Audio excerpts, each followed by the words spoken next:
Hello everyone, I am Neelam Chaudhary, lecturer Electronics, Government Girls Polytechnic, Saharanpur. So today in optical fiber communication, we will study the different types of optical fiber cables. तो सबसे पहले हम optical fibre cable से जानने से पहले कुछ terms हैं जो हमारी रह गई थी, जैसे एक्सेप्टेंस एंगल और न्यूमेरिकल एपरेचर, तो हम उनके बारे में पढ़ेंगे। उसके बाद हम स्टार्ट करेंगे different types of optical fibre. तो जैसे कि मैंने प्रीवियस वीडियो में मैंने आपको बताया था कि ऑप्टिकल फाइबर के अंदर जो लेयर होती है कोर एंड क्लेडिंग, तो कोर लेयर में जो लाइट सिग्नल है वो किस तरीके से प्रोपोगेट करेगा, that is depend on the principle of total internal reflection. तो टोटल इंटरनल रिफ्लेक्शन के कारण ही जो लाइट सिग्नल है वो कोर के अंदर प्रोपोगेट करेगा। तो अब हम देखते हैं कि तो जितनी भी जो रेज हैं, अगर जो जितनी भी लाइट रेज कोर के अंदर एंटर करेंगी, क्या वो सभी की सभी प्रोपोगेट करेंगी? तो ये चीज क्या है कि क्या होता है कि यहाँ आप देख सकते हैं इस डायग्राम में, तो this is the optical fibre, ये बीच में इसकी कोर लेयर है and this is the cladding. Core का जो रिफ्रेक्टिव इंडेक्स है उसको हमने शो किया है N1 से, N1 से शो कर सकते हैं आप या म्यू1 से, और क्लेडिंग का रिफ्रेक्टिव इंडेक्स हमने शो किया है N2 या म्यू2 से। इसके बाद ये जो बाहर का सरफेस है that is the air vacuum, तो यहाँ पर जो रिफ्रेक्टिव इंडेक्स होता है इसको हमने कंसीडर किया है म्यू0 से। तो हम देखते हैं कि जितनी भी जो रेज है, जो रेज अगर जो बाहर से, यहाँ पर हम ये जो बाउंड्री देख रहे हैं, this is the core cladding interface. तो यहाँ पर क्या होगा कि जब जो रे है, जो आपने जिस तरीके से पढ़ा था कि जब वो क्रिटिकल एंगल से ज्यादा, जो लाइट रे है, जब वो क्रिटिकल एंगल से ज्यादा पर यहाँ पर इंसिडेंट करेगी, तो उस रे का क्या होगा, टोटल इंटरनल रिफ्लेक्शन होगा। अगर वो क्रिटिकल एंगल से कम होगी तो जो रे है वो कोर को पेनिट्रेट करते हुए क्लेडिंग में पहुंच जाएगी और वहां पर क्या होगा, टोटल इंटरनल रिफ्लेक्शन नहीं होगा, तो जिसके कारण जो सिग्नल है वो लॉस हो जाएगा। तो इट मीन्स कि जो लाइट जो सिग्नल है वो इस तरीके से प्रोपोगेट करना चाहिए अंदर कि वो क्रिटिकल एंगल से ज्यादा पर, जो यहाँ पे कोर क्लेडिंग का सरफेस है उसकी बाउंड्री पर क्रिटिकल एंगल से ज्यादा पर इंसिडेंट हो, तभी क्या होगा, जो रे है वो रिफ्लेक्ट बैक हो जाएगी और टोटल इंटरनल रिफ्लेक्शन होगा। तो यहाँ पे इस डायग्राम में देख सकते हैं जैसे कि ये एक रे है, यानी कि एक स्पेसिफिक एंगल होगा, उस एंगल से कम अगर अगर एंगल पर जो रे है वो इंसिडेंट करेगी, तो इट मीन्स, जब भी आप देख सकते हैं यहाँ पे, आपको पता है कि एक मीडियम से दूसरे मीडियम में जब जो रे है वो एंटर करती है तो वहां पर उसका रिफ्लेक्शन होता है। तो यहाँ पर जैसे ये एक रे है, ए हमने कंसिडर किया है ए, तो जब ये ए एक एंगल बनाते हुए थीटा ए बनाते हुए, यहाँ पर इस सरफेस को हम बोलेंगे एयर कोर इंटरफेस या एयर कोर बाउंड्री। तो यहाँ पर जब ये थीटा ए एंगल बनाते हुए इंसिडेंट करेगी, तो यहाँ पर इस रे का क्या होगा, रिफ्लेक्शन होगा। तो यहाँ पर जब रिफ्लेक्शन होगा तो ये क्या होगा, क्रिटिकल एंगल से ज्यादा एंगल बनाने पर ये रे रिफ्लेक्ट बैक होती रहेगी और यहाँ पर टोटल इंटरनल रिफ्लेक्शन होगा। तो इट मीन्स कि जितनी भी जो रेज हैं, अगर वो ये जो थीटा ए एंगल है उससे कम एंगल बनाएंगी, तभी वो क्या होगा, वहां पर टोटल इंटरनल रिफ्लेक्शन होगा कोर के अंदर। अदरवाइज अगर आप यहाँ पे एक रे देख सकते हैं, जैसे कि हमने कंसिडर किया बी, तो बी का जो बी ने एंगल बनाया है वो थीटा ए से ज्यादा है, तो यहाँ पर जब बी होगा तो बी यहाँ पर एंटर करेगी, तो यहाँ पर जो इसका रिफ्लेक्शन होगा, तो यहाँ पर ये जो एंगल बनाएगी वो क्रिटिकल एंगल से कम होगा, जिसके कारण ये जो सिग्नल है वो क्लेडिंग के अंदर एंटर कर जाएगा और यहाँ पर सिग्नल हमारा लॉस हो जाएगा, यानी कि टोटल इंटरनल रिफ्लेक्शन प्रोसेस नहीं होगा। तो इसीलिए तो ये जो, तो हम कह सकते हैं द थीटा ए, इसी को हम बोलते हैं एक्सेप्टेंस एंगल। तो this is the maximum angle ठीक है, तो ये मैक्सिमम एंगल होता है जिस पर जब लाइट रे जब एंटर करती है तो वो कोर के अंदर उसका प्रोपोगेशन होता है, तो इसी को बोला जाता है एक्सेप्टेंस एंगल। और ये जो एक्सेप्टेंस एंगल है ये एक हाफ कॉनिकल बनाता है, तो ये जो पूरा कोन होता है इसको हम बोलते हैं एक्सेप्टेंस कोन। कई बार एग्जाम में पूछ लेते हैं व्हाट इज द एक्सेप्टेंस कोन, तो ये जो हाफ कॉनिकल एंगल बनाते हैं वो बोलता है एक्सेप्टेंस एंगल, और हाफ कॉनिकल एंगल को जो फुल होगा वो होगा एक्सेप्टेंस कोन। तो यानी कि हम देख सकते हैं तो जो भी रेज फाइबर के अंदर टोटल इंटरनल रिफ्लेक्शन द्वारा ट्रांसमिट होना चाहते हैं उन्हें आवश्यक रूप से फाइबर कोर पर एक्सेप्टेंस कोन के अंदर ही इंसिडेंट होना पड़ेगा। यानी कि जब वो उस एक्सेप्टेंस एंगल के अंदर उस एक्सेप्टेंस एंगल से कम पर इंसिडेंट होगी तभी वो फाइबर के अंदर प्रोपोगेट कर पाएगी। और next is the numerical aperture. तो न्यूमेरिकल एपरेचर क्या बताता है? न्यूमेरिकल एपरेचर किसी भी ऑप्टिकल फाइबर के द्वारा जितनी जो लाइट उसकी लाइट कैप्चर करने की जो कैपेसिटी है उसको बताता है। तो यहाँ पर हम एक दोबारा से हमने एक फाइबर लिया है ऑप्टिकल फाइबर जिसमें हमने यहाँ पे कोर एरिया दिखाया है and this is the cladding area.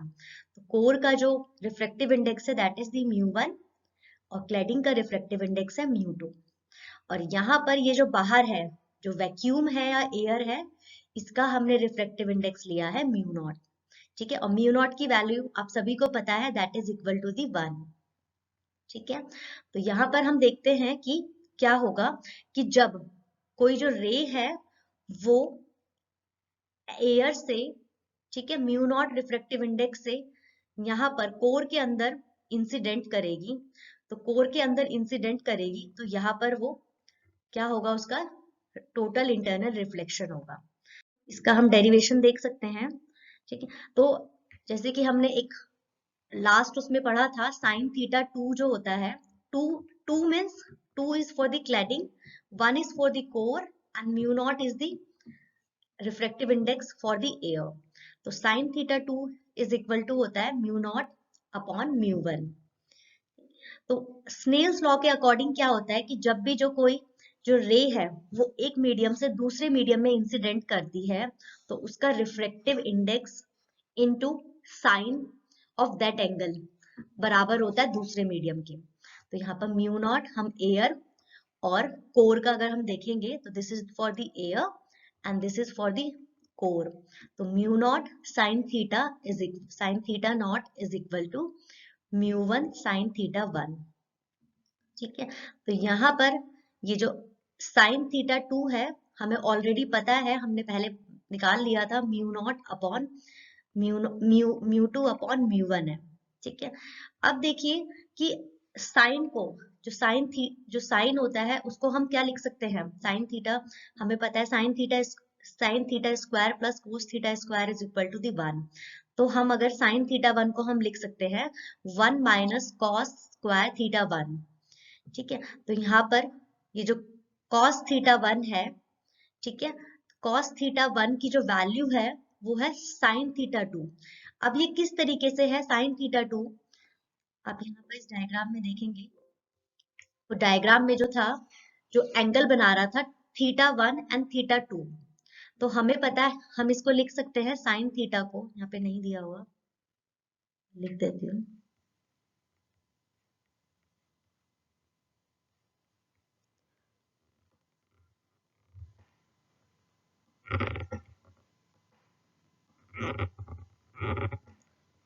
हमें पता है साइन 90 माइनस थीटा क्या होता है is equal to the cos theta.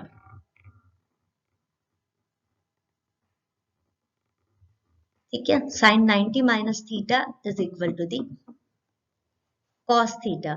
तो यहाँ पर जो साइन था जो थीटा 2 था, थीटा 2 को हमने डायरेक्ट लिखा 90 माइनस थीटा 1। तो 90 minus theta 1 is equal to the cos theta 1, तो यहाँ पर cos थीटा 1 की वैल्यू आ गई μ2 अपॉन μ1। तो ये सेम वैल्यू cos थीटा 1 की हमने यहाँ पर रखी, ठीक है। तो this is the sin theta 1, तो यहाँ पर हमारा ये sin थीटा 1 आ गया। इसके बाद हम इक्वेशन ये इस वाले में जाएंगे, स्नेल्स लॉ से हमने जो निकाला था, तो यहाँ पर हमारा जो म्यू म्यू नॉट था वो हमें पता है एयर के लिए 1 होता है, तो sine theta naught is equal to क्या आ जाएगा, μ1 साइन थीटा 1। तो साइन थीटा 1 की हमने वैल्यू निकाली जो अभी, वो हम यहाँ पे रखेंगे, ठीक है। तो this is the sign theta not. अब जो न्यूमेरिकल एपरेचर होता है उसका जो फॉर्मूला होता है that is the mu naught sign theta not, ठीक है। तो यहाँ पर जो साइन थीटा नॉट की वैल्यू अभी हमने निकाली थी, तो यहाँ पर साइन थीटा नॉट की वैल्यू रखेंगे। तो जब ये वैल्यू रखेंगे तो ये आ जाएगा, तो ये इसको क्रॉस कट के तो न्यूमेरिकल एपरेचर आ जाएगा μ1 स्क्वायर माइनस μ2 स्क्वायर का अंडर रूट, ठीक है। और तो आप यहाँ पर भी, ये भी न्यूमेरिकल एपरेचर का फॉर्मूला है, और इसके बाद एक रिलेटिव रिफ्रैक्टिव इंडेक्स होता है that is the μ1 square minus μ2 square upon 2 μ1 square, ठीक है। तो दैट इज, इसको हम डेल से डिनोट करते हैं, तो ये हम इसकी जगह पे, ठीक है, तो हम डेल से इसको डिनोट करते हैं, तो इसकी जगह पे हम ये जो हमने अंडर रूट, ठीक है, इसको हम इधर ले जाएंगे, 2 μ1 स्क्वायर इधर आ गया, ठीक है। इसके बाद इसमें अंडर रूट लगाएंगे, तो इधर भी अंडर रूट लग जाएगा। तो ये जो वैल्यू है, ठीक है, ये न्यूमेरिकल एपरेचर है, तो न्यूमेरिकल एपरेचर क्या आ गया, μ1 अंडर रूट 2 डेल 1, 2 डेल, ठीक है। तो ये इसकी वैल्यू आ गई न्यूमेरिकल एपरेचर। तो this is the formula for the numerical aperture. तो ये कई बार इसमें डेरिवेशन कई बार इसमें न्यूमेरिकल आ जाते हैं, ठीक है। तो आप न्यूमेरिकल एपरेचर का फॉर्मूला ये भी हो सकता है, या ये आप निकाल सकते हैं। नेक्स्ट इज दी, अब डिफरेंट टाइप्स की रेज होती हैं जो फाइबर के अंदर किस तरीके से प्रोपोगेट करती हैं उसके अकॉर्डिंग। तो एक होती है, फर्स्ट इज दी मेरिडियनल रे and second is the skew रे।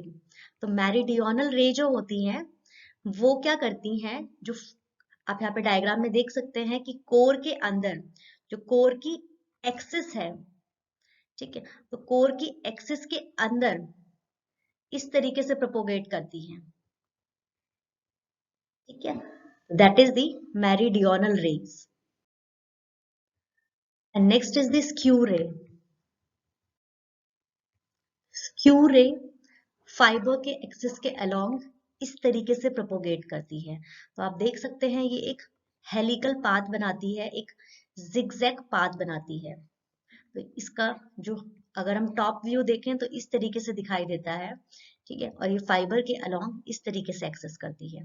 तो जब हम डिफरेंट टाइप्स के फाइबर के स्ट्रक्चर पढ़ेंगे तो उसमें आप देखेंगे किस तरीके से ये प्रोपोगेट कर रही है।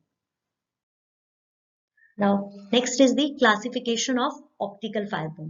तो ऑप्टिकल फाइबर को डिफरेंट डिफरेंट टाइप से क्लासिफाइड किया जाता है। तो अगर हम मटेरियल के बेसिस पर देखें तो होता है वो ग्लास फाइबर हो सकता है या प्लास्टिक ऑप्टिकल फाइबर हो सकता है, ठीक है।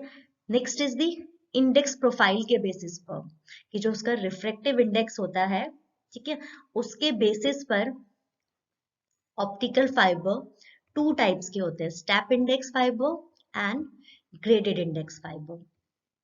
एंड नेक्स्ट क्लासिफिकेशन इज कि फाइबर के अंदर जो डिफरेंट जो मोड्स हैं, वो किस तरीके, मोड्स जो होते हैं उनके बेसिस पर सिंगल मोड फाइबर हो सकता है और मल्टी मोड फाइबर। तो जैसे कि हमने अभी बात की कि इंडेक्स प्रोफाइल के आधार पर, तो स्टेप इंडेक्स होता है और एक ग्रेडेड इंडेक्स, ठीक।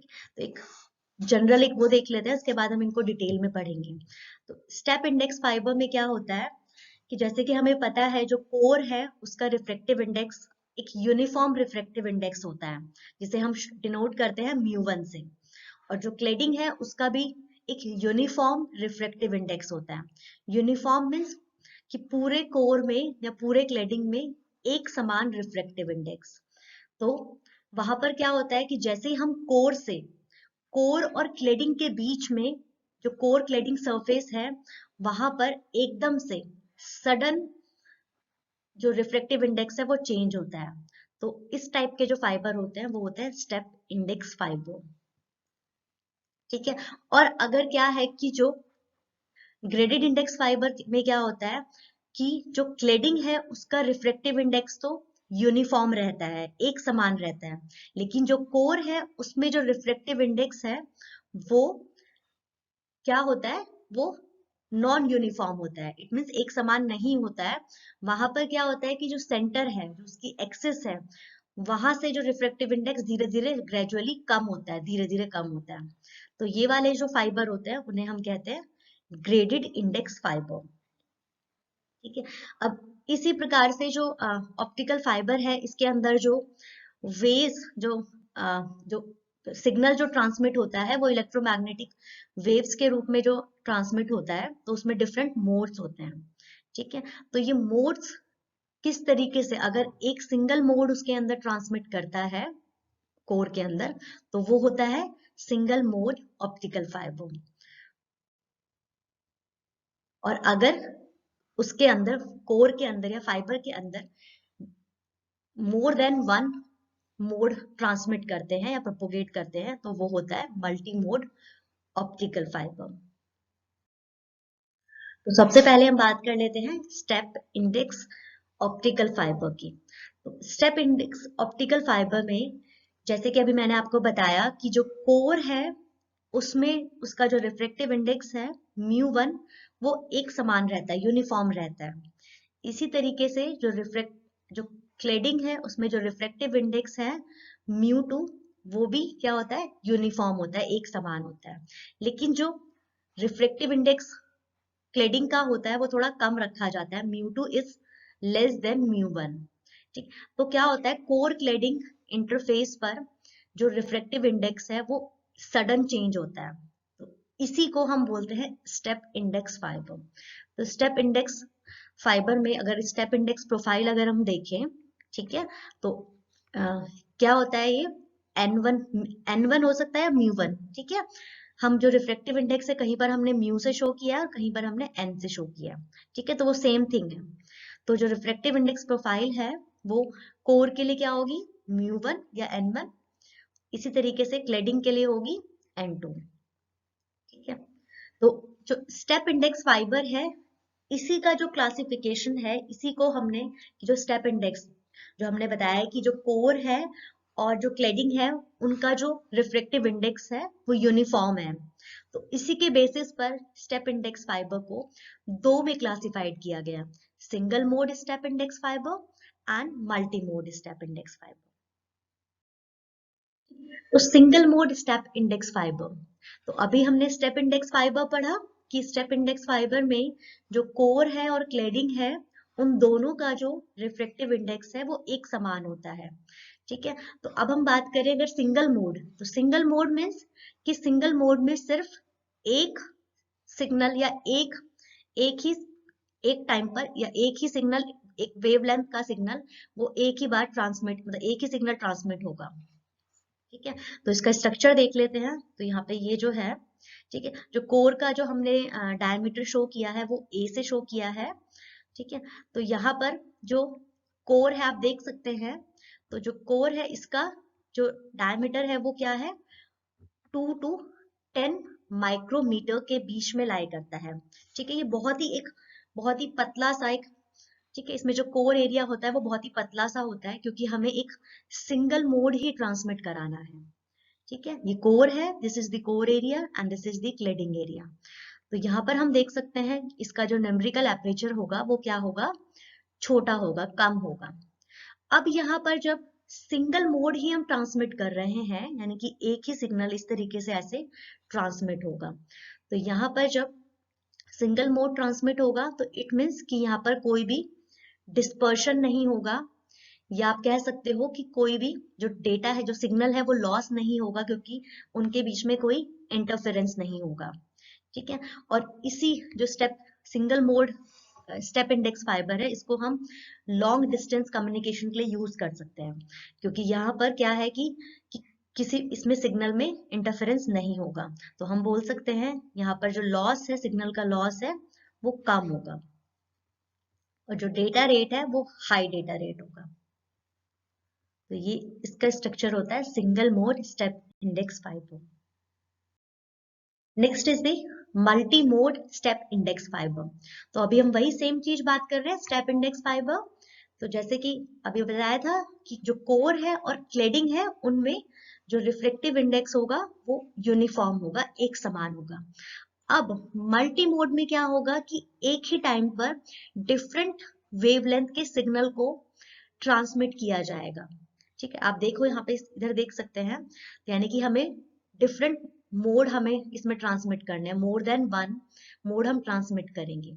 तो इसका जो डायमीटर होगा वो क्या होगा, वो होगा डायमीटर इसका ग्रेटर देन 50 माइक्रोमीटर।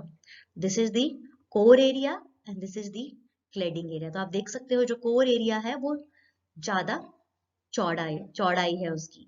ठीक है, तो यहाँ पर हम देख रहे हैं कि एक ही टाइम पर जो डिफरेंट वेवलेंथ के सिग्नल है वो एक ही टाइम पर ट्रांसमिट होंगे।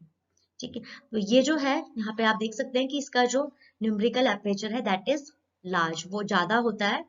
और यहाँ पर लेकिन यहाँ पर क्या होगा कि जब हम डिफरेंट सिग्नल ट्रांसमिट कर रहे हैं, डिफरेंट वेवलेंथ के सिग्नल को ट्रांसमिट कर रहे हैं, तो यहाँ पर जो डिस्पर्शन होने के चांस है वो ज्यादा होते हैं, या इंटरफेरेंस होने के चांस ज्यादा होते हैं। तो जिसकी वजह से जो सिग्नल है वो जो डेटा है वो लॉस हो जाता है। तो यहाँ पर इसीलिए इसको हम शॉर्ट डिस्टेंस के लिए यूज करते हैं, शॉर्ट डिस्टेंस कम्युनिकेशन। ठीक है, और इसका जो डेटा रेट होता है वो भी क्या होता है, लो होता है। ठीक है, तो अगर हमें लॉन्ग डिस्टेंस कम्युनिकेशन के लिए यूज करना है तो हम single mode optical fibre use करते हैं, और अगर हमें शॉर्ट डिस्टेंस कम्युनिकेशन के लिए यूज करना है, छोटे डिस्टेंस के लिए कम्युनिकेशन करना है, तो वहां पर मल्टी मोड फाइबर यूज किए जाते हैं। Next is the graded index fibre. ठीक है, अभी हमने पढ़ा स्टेप इंडेक्स फाइबर जिसमें जो दोनों का जो कोर एंड क्लेडिंग का जो रिफ्लेक्टिव इंडेक्स होता है वो एक समान होता है। अब ग्रेडेड इंडेक्स फाइबर में जो रिफ्लेक्टिव इंडेक्स है क्लेडिंग का, वो तो यूनिफॉर्म रहता है, कांस्टेंट, दैट इज μ2। लेकिन जो कोर है उसका रिफ्लेक्टिव इंडेक्स यूनिफॉर्म नहीं रहता है। तो वो क्या होता है, जैसे जैसे यहाँ पर आप देख सकते हो, जैसे जैसे ये जो एक्सिस लाइन है, एक्सिस लाइन से हम यहाँ की तरफ मूव करते हैं, तो जो रिफ्लेक्टिव इंडेक्स है वो कम होता जाता है। ठीक है, तो इसी टाइप के फाइबर को बोला जाता है ग्रेडेड इंडेक्स फाइबर। तो ग्रेडेड इंडेक्स फाइबर में ग्रेडेड इंडेक्स फाइबर में आप देख सकते हैं कि यहाँ पे हमने देखो, तो जब ये जो सिग्नल प्रोपोगेट करेगा तो इसकी कुछ जो शेप आएगी वो कुछ इस तरीके से आएगी, क्योंकि यहाँ पर जो रिफ्लेक्टिव इंडेक्स है वो क्या है, एक नॉन यूनिफॉर्म है, यानी कि वो ग्रेजुएट धीरे धीरे वो क्या होता जा रहा है, कम होता जा रहा है, धीरे धीरे वो चेंज होता जा रहा है ऐसे। तो इसी तरीके से, इसीलिए जो इसका जो सिग्नल जो प्रोपोगेट करेगा वो इस तरीके से यहाँ पे ऐसे प्रोपोगेट करेगा। तो आप देख सकते हो कि यहाँ पे ये जो है ये एक multi mode graded index fibre है। ठीक है, तो इसमें हमने देखा कि हमने जो डिफरेंट सिग्नल हैं, डिफरेंट डिफरेंट वेवलेंथ के जो सिग्नल है वो हमने एक ही टाइम पर ट्रांसमिट किए, लेकिन वो किस तरीके से उसमें प्रोपोगेट करेंगे वो डिफरेंट है। ठीक है, लेकिन वो लास्ट में जब हम बाहर हमें वो एक ही टाइम पर मिलेंगे। ठीक, तो इसका आप देख सकते हो इसका जो न्यूमेरिकल एपरेचर है वो ज्यादा है, यहाँ पर इसका जो न्यूमेरिकल एपरेचर है वो ज्यादा है। ठीक है, और ये जो है यहाँ पर एक बेनिफिट क्या होता है कि अगर आपने जो डिफरेंट डिफरेंट जो सिग्नल्स हैं, डिफरेंट वेवलेंथ की जो सिग्नल्स हैं वो आपने एक टाइम पर भेजे, तो वो आपको जब आप बाहर देखोगे, बाहर यहाँ पर, तो वो एक ही टाइम पर आपको मिलेंगे। ठीक है, तो यहाँ पर जो डिस्पर्शन होगा वो कम होगा। ठीक है, और इसकी जो कपलिंग होती है वो भी इजी होती है।